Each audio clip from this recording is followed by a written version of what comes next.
This young queen has successfully raised her first daughters beneath the leaf litter of the rainforest floor. The nutritious fungus she fed them as larvae is now dwindling. If they don't find food quickly, they will all starve. The juicy grubs nearby are a staple meal for many underground opportunists, but for now at least, they will go ignored. This budding Atacephalotus leafcutter colony has only one viable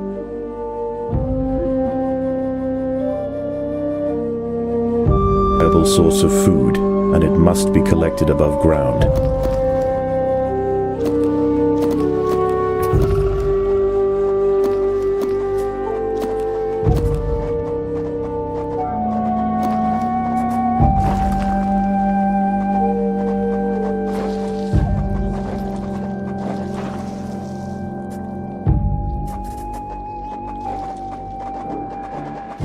A young velvet worm, Oroperipatis ecuadoriensis, has been uncovered by the ants. These ancient mysterious predators are masters of ambush. They creep toward their unwitting victims silently on soft, hollow legs. Once in range, they squirt oscillating streams of slime, forming a wide net that entraps their prey.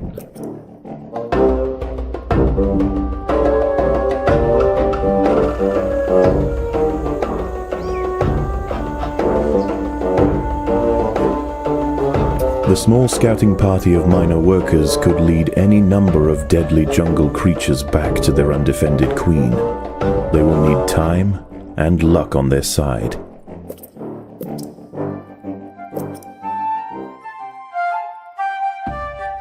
The workers have located a patch of young seedlings, just what they were looking for.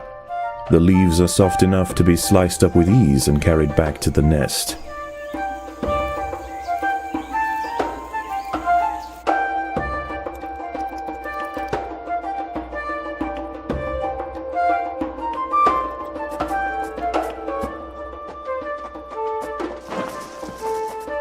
The harvested leaf chunks are not eaten directly. Instead, they are used by the very smallest minim workers to cultivate a nutritious fungus. These rove beetle larvae are distant relatives of the European devil's coach horse. Despite a few million years of separation, they share the same carnivorous appetite, razor-sharp pincers, and most importantly, a fearsome final form. Over time, waste builds up in the fungus gardens, and if left unchecked, it can attract necrotrophic parasites. To deal with this problem, Atacephalotus dig out subterranean waste heaps, preferably as far as possible from the healthy nursery chambers. The ants' activities outside the nest have not gone unnoticed. They are being watched.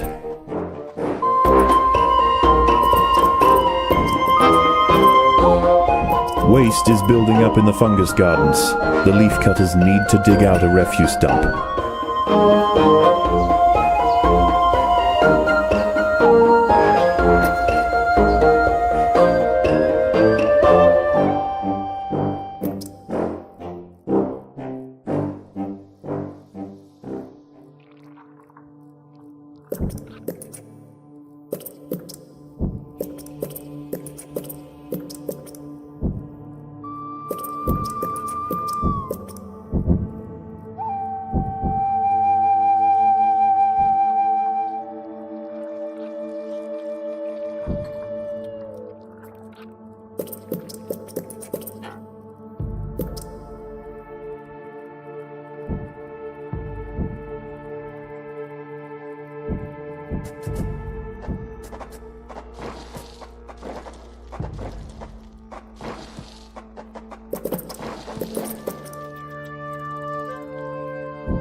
The most accessible leaves are located to the north of the nest entrance.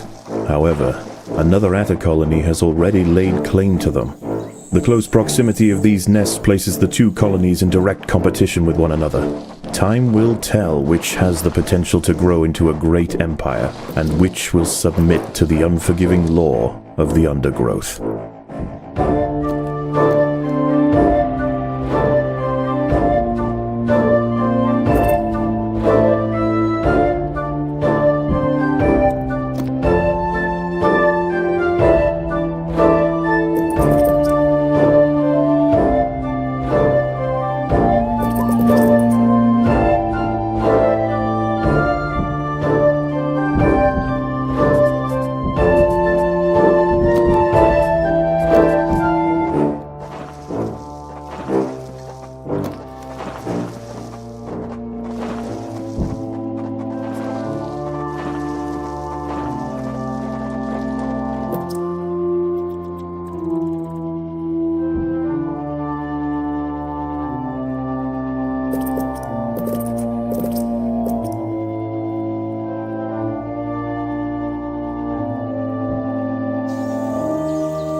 A brightly patterned jumping spider, Casviri D. purpureus, has subdued one of the workers.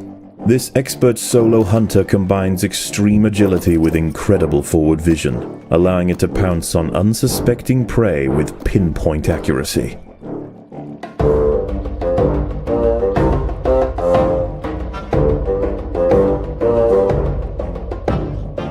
As the sun sets below the horizon, and the thick rainforest canopy shrouds all but the slightest glimmer of moonlight, the predators of the night begin to emerge.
Predators are loose in the nest. The larvae must be protected.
Daybreak has arrived, and the creatures of the night scurry back to the dark crevices of the undergrowth. For the ants, however, the objectives of the day remain unchanged. Locate vegetation, defend supply lines, and process leaves. There is no time for rest.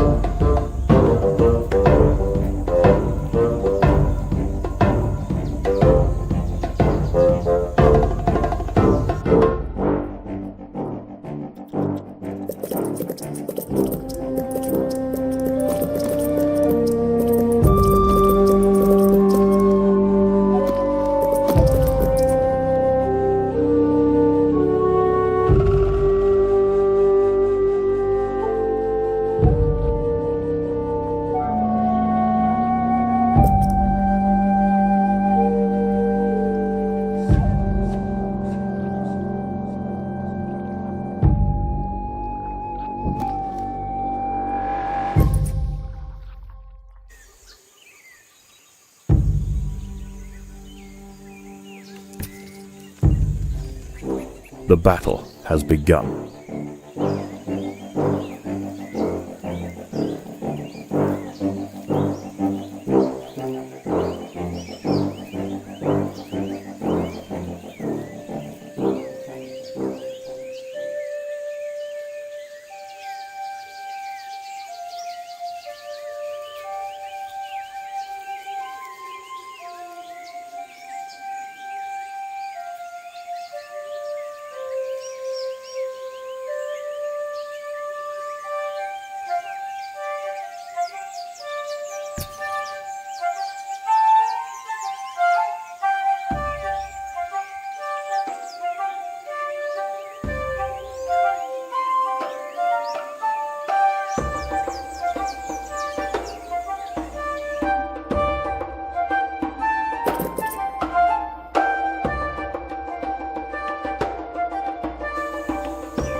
The leafcutters have raised their first major ant. Its swollen head is filled with muscle to power its crushing jaws. Few stand against it in combat and escape unscathed. This champion warrior will make a fine addition to the colony.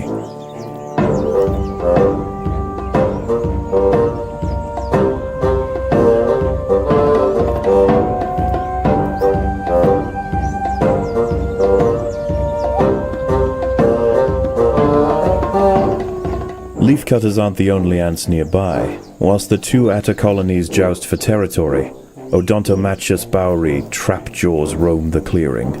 They can be found hunting alone or in small packs for vulnerable invertebrates to take back to their nest. They use snapping jaws to bludgeon their targets, exerting 300 times their body weight in a single blow.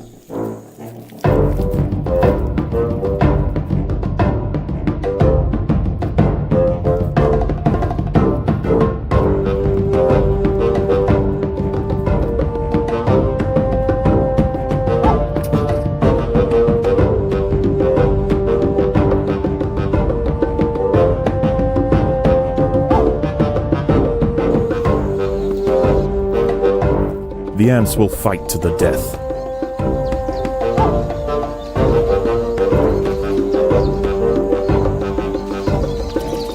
These leaves are contested. The leafcutters will generally not attack unless provoked, but today there's too much at stake. Only a strong show of force will deter the opposing colony.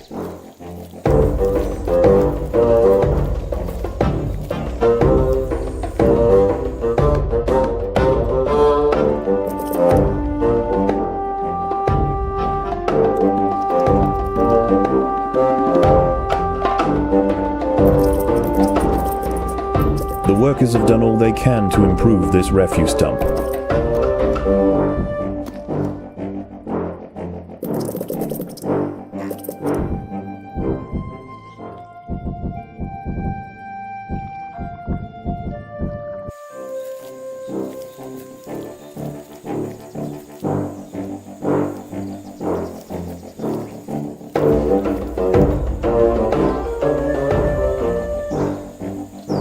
The opposing leafcutters have retreated from one of their harvesting sites. They may have been easily startled this time, but they'll soon be back.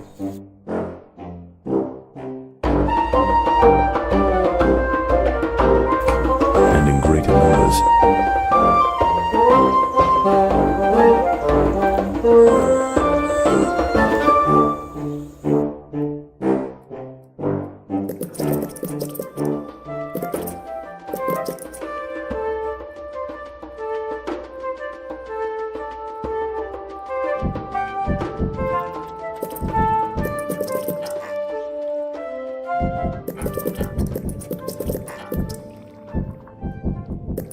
Night falls, and under the cloak of darkness, velvet worms, bush crickets, and harvestmen emerge from their hiding places. Any ant straying from the relative safety of the trail will likely meet with an unfortunate end.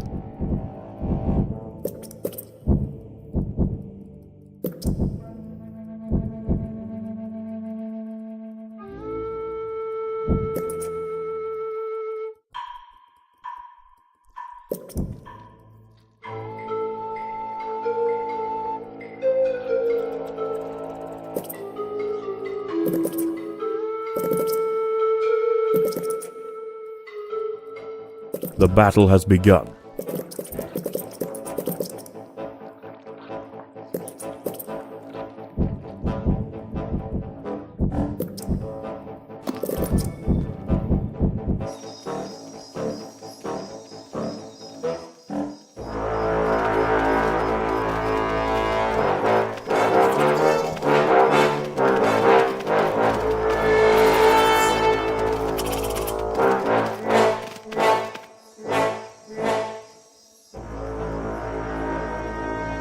The leafcutters have secured a vital harvesting site from their opponents.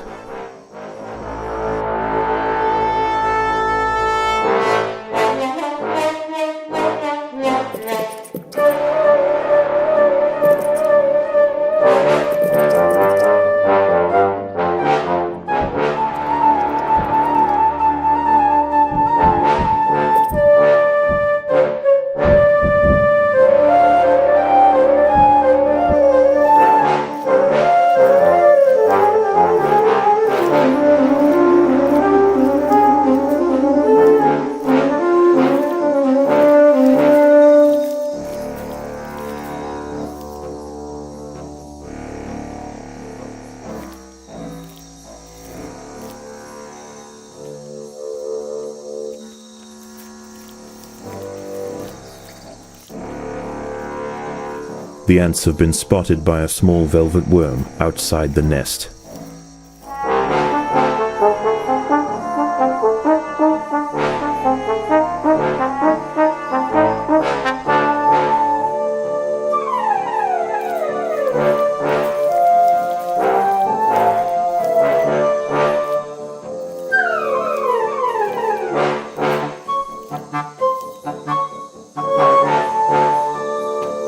A Paracanthus varius bush cricket has spotted the ants. Its thorax and appendages are adorned with sharp protruding spikes, offering 360 degrees of protection and turning its substantial forelegs into a pair of deadly flails. This spiny devil will not easily be deterred.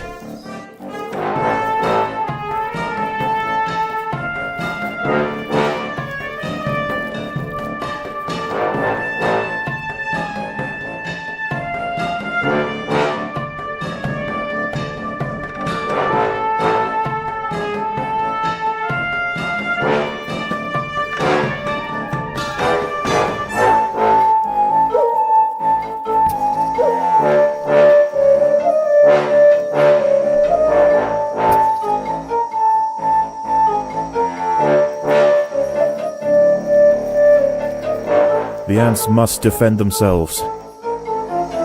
An ant has fallen prey to a wandering harvestman. Its long, slender legs keep its vulnerable body elevated high above the leaf litter, and when threatened, it can release strong-smelling odors to deter other predators. A stern response will be needed to drive this striding nuisance away.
The ants will fight to the death.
As the sun rises over the treetops above, the diurnal jungle invertebrates emerge once again to replace their nighttime counterparts. The ants will remain steadfast in their efforts.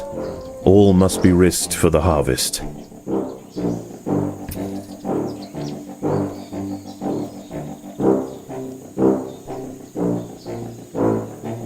The hillside atta colony is falling behind. With their demise at hand, they have no choice but to strike back at their opponent.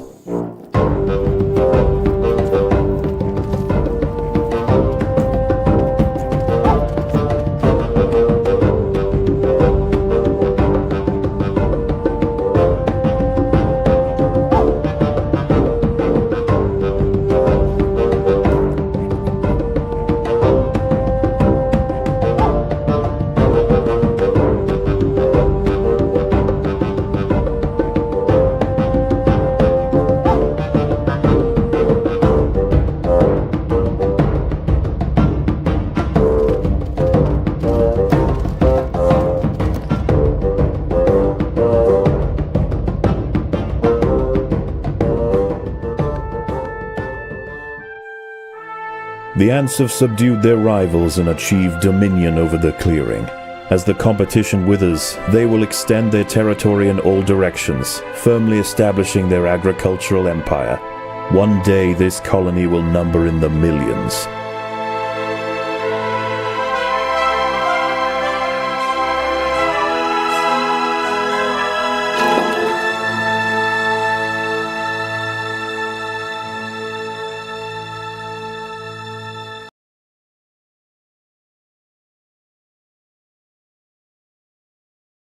How is the colony progressing? The Queen is exhibiting interesting new behaviors. I believe the colony is beginning to adapt.